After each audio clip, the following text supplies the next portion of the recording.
Now, I've got to ask what Labor's problem is with Australia getting much better nuclear submarines than the dud diesel ones that Malcolm Turnbull had ordered from France, and which the Morrison government has now ditched.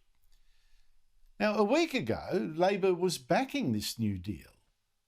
Yeah, great. Nuclear subs, faster, less easy to find, built with the help of the US and Britain. It'd also rush other high-tech help to help us protect ourselves from China. Labor backed it last week, but today seems to have got the wobbles after ludicrous claims from former Labor Prime Ministers like Paul Keating.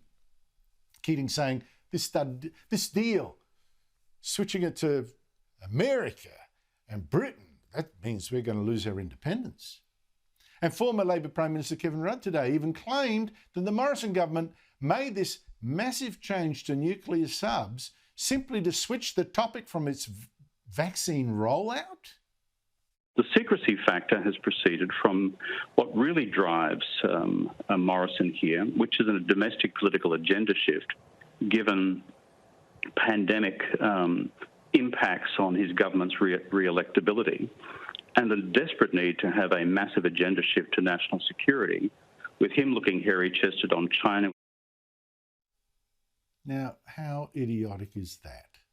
I mean, the US and Britain, we're supposed to believe they just went along with this hugely important deal for all three countries simply as a political stunt to help Morrison out with a few cheap headlines. And it was all dreamed up in the past couple of months, just when the polls were going sour for Morrison about a rollout that wasn't going that well. I mean, seriously? Seriously? Yet there was Labor's Foreign Affairs spokesperson, Penny Wong, today, giving a big speech, suddenly sounding a lot cooler on this subs deal. It is not unreasonable to expect the Morrison-Joyce government to inform the Australian people, including valid questions about Australia's sovereign capability, such as how will we control the use of technology and capability that is not ours? Well, if that is Labor's worry, that a defence deal with the US and Britain somehow makes us too dependent on an ally, I think Labor should have been much, much more worried when we were promising to buy our subs from France, because France is a very unreliable partner. 3 times it promised to deliver weapons to countries that had ordered them, only not to deliver them or deliver the crucial spares when those countries were in wars that France decided it didn't like. 1967, when Israel was at war with Egypt, France refused to hand over the Mirage jets and spares Israel had ordered. In 1980, when Iran was fighting Iraq, France stopped the delivery of patrol boats that Iran had ordered. In 1982, when Argentina was at war with Britain, France wouldn't deliver the missiles that Argentina had ordered. And I would guess that, God forbid, we ever were at war with China, and France would think, I'd rather sit this one out, actually. You reckon our French subs would actually turn up? Or the spares? No, I'd trust the US and Britain to stand by us in those circumstances much, much more than the French.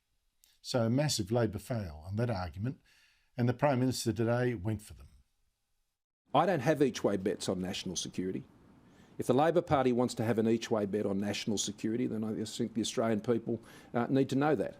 The leader of the Labor Party set out 3 conditions of their support. All of them are met. I spoke a short while ago to Sky News Political Editor Andrew Clennell and asked him, well, Labor backed this deal last week, criticising it now, saying we're too rude to France. What's changed?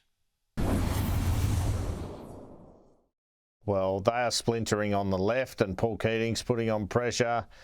I guess they're trying to show the caucus that they're putting up a bit of a fight on it while still having to back it, because that's the popular thing to do. Look, they wouldn't want to go too far on this.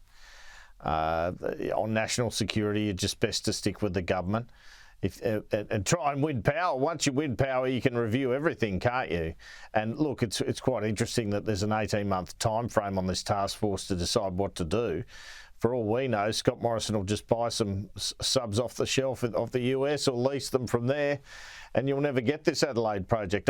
He isn't saying that. Of course, he's saying he'll build some here as well. But the point I'm trying to make is it's very dangerous politically for Labor to be opposing this, because I believe it to be popular, and I think nuclear submarines are the way to go. And I think most Australians think that. And most Australians think the relationship with the US and the UK is more important than the relationship with France. Oh, tell me about it. I thought, in fact, the US President Joe Biden embarrassed Scott Morrison overnight by kind of apologising to the French president for keeping him out of the loop with this joint decision to replace the French subs with subs built with the help of US and Britain. Have a listen to this. The president, during this call, as we said in the readout, acknowledged that there could be there could have been more discussion in advance of the announcement. Andrew Clennell, do you think Scott Morrison should apologise? Well, he could. I don't think it would make any sort of difference if he's apologising. He can't apologise for the decision because he's made the decision. He has to back the decision. Perhaps he could apologise and sorry it turned out this way, sort of thing, or sorry I couldn't give you a heads up because I was negotiating this in the background, you know. I think it's a moot point. I think it's one of those things that journos, you know, I'm a journo, I defend journos, but we get worked up about, but the public don't really care. They just want the right submarine program, and Morrison knows all this. He doesn't mind a bit of controversy over this. He probably thinks we can resurrect things with the French. It might just take months or years, which it might.